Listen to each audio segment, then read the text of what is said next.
السلام علیکم ورحمۃ اللہ وبرکاتہ نحمد ونصلی علی رسولہ الکریم اما بعد فاعوذ باللہ من الشیطان الرجیم بسم اللہ الرحمن الرحیم رب اشرح لی صدری ویسر لی امری واحلل عقدۃ من لسانی یفقہوا قولی۔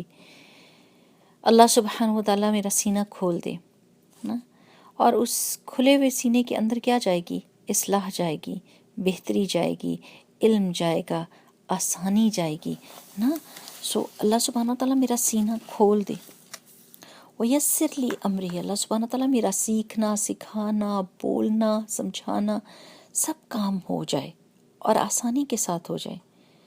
واحلل عقدۃ من لسانی، اللہ سبحانہ تعالیٰ میرے میں کتنی صلاحیت ہے، میں کتنا کچھ لرن کر لیتی ہوں، مجھے کتنی انفارمیشن ہے، کتنی نالج ہے، لیکن جب میں بات کرتی ہوں تو میرے الفاظ میرا ساتھ نہیں دیتے، اور میں لوگوں کو وہ بات بتا نہیں سکتی، میں سمجھ نہیں پاتی کہ میں کس لفظوں سے بولوں، میرے گرہ لگ جاتی ہے، مجھے ڈر لگ جاتا ہے لوگوں سے کہ کہیں میں بات کروں اور وہ ہنس نہ پڑیں، کہیں میں بات کروں تو میں لوگوں کو کنفیوز نہ کر دوں، پتہ نہیں میں صحیح الفاظ یوز بھی کر سکوں گی کہ نہیں، تو میری زبان جو رک جاتی ہے۔ واحلل عقدۃ من لسانی، اللہ سبحانہ تعالیٰ میری زبان کی گرہ کو کھول دے۔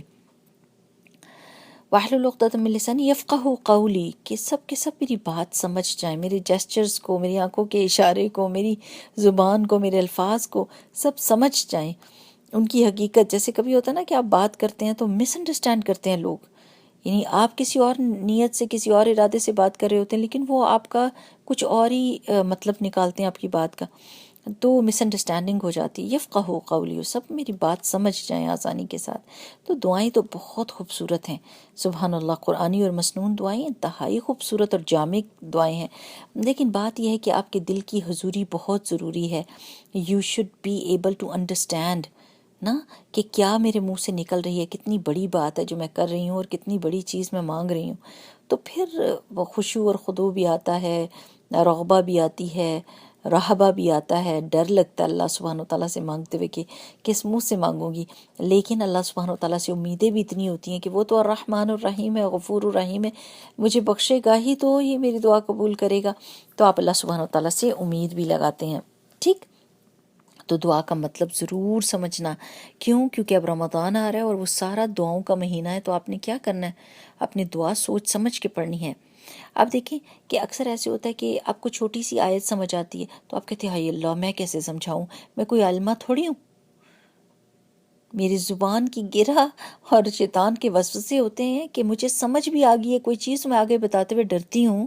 کیوں؟ کیونکہ میں یہ سمجھتی ہوں کہ پتہ نہیں میں عالمہ نہیں ہوں تو لوگ کہیں گے کہ آپ نے جی کہاں سے سیکھا سکھایا۔ نہیں، جو بات آپ کے دل کو لگ جائے، جو بات آپ کو سمجھ آ جائے، چاہے ایک نقطہ سمجھ آ گیا، آیتیں سنتے ہوئے، دورے قرآن سنتے ہوئے، قرآن کی تفسیر سنتے ہوئے، قرآن پڑھتے ہوئے اچانک آپ کے ذہن میں کوئی خیال آتا ہے کہ آپ کو آیت سمجھ آ جاتی ہے اور آپ کہتے ہیں وہ بتی جل جاتی ہے دماغ میں ٹن کر کے، اور انسان اتنا خوش ہوتا ہے کہ واو، یہ کیسا نقطہ میں نے سمجھا جو میں نے اس سے پہلے نہیں سمجھا تھا، تو اس چیز کو آگے پہنچا دینا چاہیے۔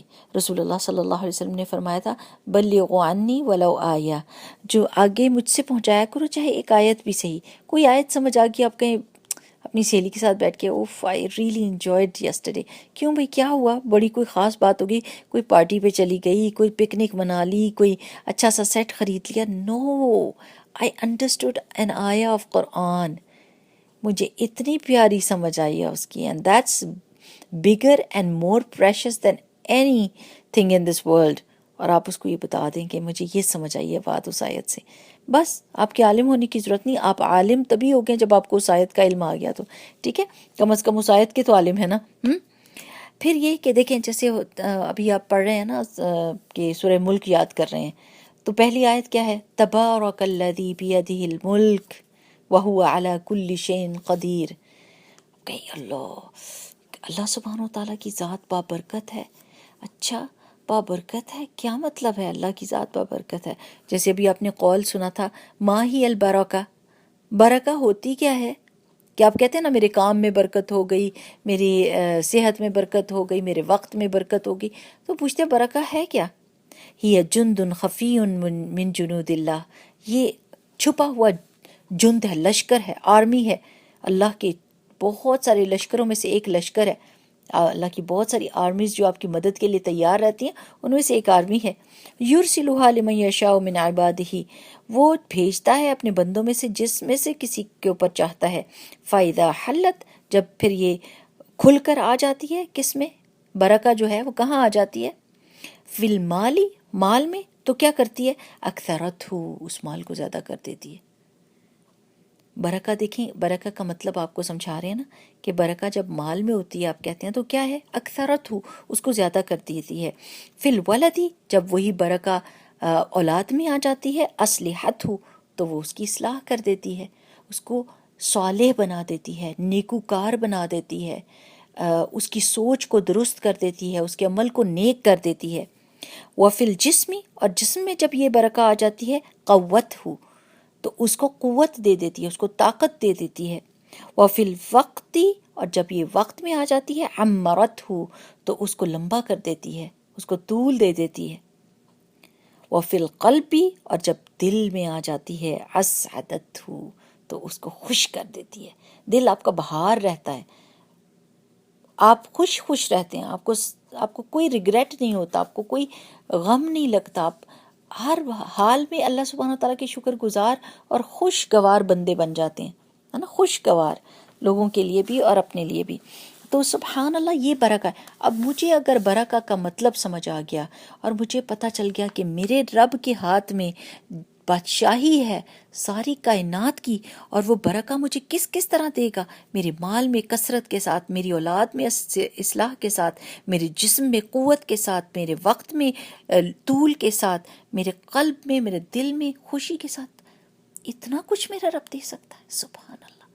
دیکھیں کتنے مزے کی بات ہے، آپ کا ایک رب ہے، کتنی شان ہے آپ کی کہ آپ کے پاس ایک رب ہے جس کو آپ نے راضی کرنا ہے نا۔ لوگوں کے پاس آپ کا سچا رب ایک، آپ کے ایک آنسو سے راضی ہو جانے والا، آپ کے ایک چھوٹے عمل کے اوپر آپ کو جنت کا وعدہ دینے والا، اور لوگوں کے ہزاروں جھوٹے خدا ہیں بیچارے۔ کبھی دولت والے خدا کو راضی کرتے ہیں تو چاند سورج والا خدا ناراض ہو جاتا ہے، او مجھے دیکھا ہی نہیں، ان خداؤں میں تو جان ہی نہیں ہے۔ لیکن انسان، ان کو یہ ہر وقت فکر لگی رہتی ہے، ان کے دل کو یہ دھڑکا لگا رہتا ہے کہ کہیں یہ جھوٹا، ان کو تو اپنا خدا سچا ہی لگتا ہے کہ وہ ناراض نہ ہو جائے، تو پھر دوڑتے ہیں، پیسوں کی چیزیں لیتے ہیں اور خداؤں کے آگے رکھتے ہیں، اور وہ سمجھتے ہیں کہ ہے وہ راضی ہو گیا تو تیسرا خدا ناراض ہو جائے گا۔ وہ جو صحت والا ہے اس کے پاس جاؤ، صحت والا کو دیتے ہیں تو پھر سمجھتے ہیں کہ ہائے وہ تیسرا جو ہے بچوں والا خدا، جو بچے تھے تو وہ نہ ناراض ہو، نعوذ باللہ۔ جھوٹے خداؤں کا ڈھیر رکھا ہوا ہے، اور کوئی بھی مطلب راضی کرنے میں لگے رہتے ہیں۔ ہم نے بچے بھی مانگنے ہو تو اللہ سے، ہم نے ساتھی بھی مانگنا ہو تو اللہ سے، ہم نے صحت بھی مانگنی ہو تو اللہ سے، ہم نے دولت بھی مانگنی ہو تو اللہ سے۔ کیا ہماری شان ہے؟ کیا ہماری عیش ہے؟ کیا ہمارا سکھ اور چین کا حالت ہے؟ سبحان اللہ! سچی سجدے میں سر رکھے تو دل نہیں کرتا کہ بندہ اٹھائے، اگر اللہ تعالیٰ کا پتہ چل جائے کہ ہمارا رب کتنا مہربان تھا جس نے ہم کو مسلمانوں کے گھر میں پیدا کیا، کہ ہم کو تو کوئی مشکل اور پریشانی ہی کوئی نہیں۔ تو وما قدر اللہ حق قدری، ہم نے اللہ کی قدر نہیں جانی جیسے اللہ کی قدر جاننے کا حق ہے۔ اچھا جی، آج کی حدیث جو ہے وہ حدیث صحیحہ کا جو شیخ محمد ناصر الدین البانی رحمہ اللہ کی کتاب ہے، اس میں سے میں آپ کو حدیث سناتی ہوں۔ کیونکہ آپ نے اب دورہ قرآن سننا ہے، and that is a way of learning Quran, ٹھیک ہے نا؟ اپنے آپ کو باندھنا ہے، لیٹ نہیں کرنا، لیزی نہیں ہونے دینا، لتھارجک نہیں ہونا، آج کا کام کل پہ نہیں ڈالنا۔ ٹائم بہت شارٹ ہوگا اور آپ نے اس میں اپنے آپ کو فٹ کر کے رکھنا ہے، اپنے آپ کو کمر باندھ کے رکھنا ہے کہ یہ میری مزدوری کا مہینہ ہے اور بعد میں اپنی کمائی کو کھاؤں گی، عیش کروں گی باقی کے 11 مہینے، ٹھیک نا؟ تو ابو ہریرہ رضی اللہ تعالی عنہ سے روایت ہے، عن ابی ہریرہ مرفوعا، یعنی یہ حدیث مرفوع ہے جو رسول اللہ صلی اللہ علیہ وسلم سے جا ملتی ہے۔ رفع کا مطلب ہوتا ہے اٹھانا، اوپر کرنا، اور یہ اوپر تک جاتی ہے، مطلب رسول اللہ صلی اللہ علیہ وسلم سے مرفوع ہے۔ کیا کہتے ہیں رسول اللہ صلی اللہ علیہ وسلم نے فرمایا کہ انما العلم، کہ بے شک علم، بالتعلمی، علم سیکھنے سے آتا ہے، انما العلم بالتعلم، علم سیکھنے سے آتا ہے، والحلم بالتحلم، اور حلم بردبار بننے کی کوشش سے نصیب ہوتا ہے. You have to struggle. وَمَن يَتَحَرَّ الْخَيْرَ يُعْطَهُ، اور جو کوئی بھلائی کا قصد کرتا ہے، ارادہ کرتا ہے، اس کو بھلائی دے دی جاتی ہے. وَمَن يَتَوَقَّ الشَّرَّ، اور جو کوئی بچنا چاہتا ہے شر سے، يُوقَهُ، وہ اس کو بچا لیا جاتا ہے. اب دیکھیں کتنی پیاری چار چیزیں بتائی ہیں رسول اللہ صلی اللہ علیہ وسلم نے کہ علم کیسے آتا ہے، کہ ہم بیٹھے رہیں تمنا کرتے رہیں کبھی کچا ادھر کبھی کچا ادھر، نہیں، سیکھنے سے. سیکھنے کا جو طریقہ ہوتا ہے وہ کیا ہوتا ہے، دھیرے دھیرے اور تسلسل کے ساتھ آپ کوئی چیز سیکھیں تو وہ تعلم ہوتی ہے، کہ آپ اس کو سیکھتے رہیں تسلسل کے ساتھ. تو علم جو ہے وہ سیکھنے سے آتا ہے، صرف جھوٹی توقعات یا بیٹھ کے تمنائیں کرنا سے نہیں آتا، اس کے لیے کوشش درکار ہوتی ہے. والحلم بالتحلم، اور حلم اور بردباری، patience, hold on to yourself when you are really angry، جب بہت غصہ آتا ہے تو پھر کیسے غصے کو روکتے ہیں، بالتحلم، کوشش سے نصیب ہوتا ہے. وہ بھی آپ کو ٹریننگ دینی پڑتی ہے، اپنے نفس کو باندھنا پڑتا ہے، اس کو کیا کہتے ہیں، اس کے اوپر لگام لگانی ہوتی ہے، تو پھر حلم آتا ہے، ورنہ کیسے حلم آ سکتا ہے نا. آپ غلطی کریں گے، غصہ کریں گے، چیخیں چلائیں گے، پھر کہیں گے نہیں یہ تو میں نے غلط کیا، پھر نیکسٹ ٹائم آپ اس سے بہتر ہونے کی کوشش کریں گے، اس سے زیادہ کنٹرول کریں گے، پھر اس سے زیادہ. کیوں؟ کیا سوچ کے اپنے آپ کو بردبار بنانے کی کوشش کریں گے کہ اللہ ہمارے ساتھ بردباری کرتا ہے، اللہ ہمیں دیکھتا ہے کہ ہم اس کی نافرمانی کرتے ہیں، اور پھر وہ اپنے غصے کو روکتا ہے اور ہمیں پھر بھی مہلت دیتا ہے. الحلیم، اللہ سبحانہ و تعالیٰ کی ذات ہے. اور پھر کیا رسول اللہ صلی اللہ علیہ وسلم نے فرمایا، وَمَن يَتَحَرَّ الْخَيْرَ يُعْطَهُ، جو خیر اور بھلائی کا قصد کرتا ہے اس کو بھلائی دے دی جاتی ہے. ارادہ تو کریں نا، نیت تو کریں. ہر بات میں یہ کہہ کے پیچھے بیٹھ جائیں کہ پتہ نہیں میں کر بھی سکوں گی کہ نہیں، اس لیے میں شروع ہی نہیں کرتی، ہے نا.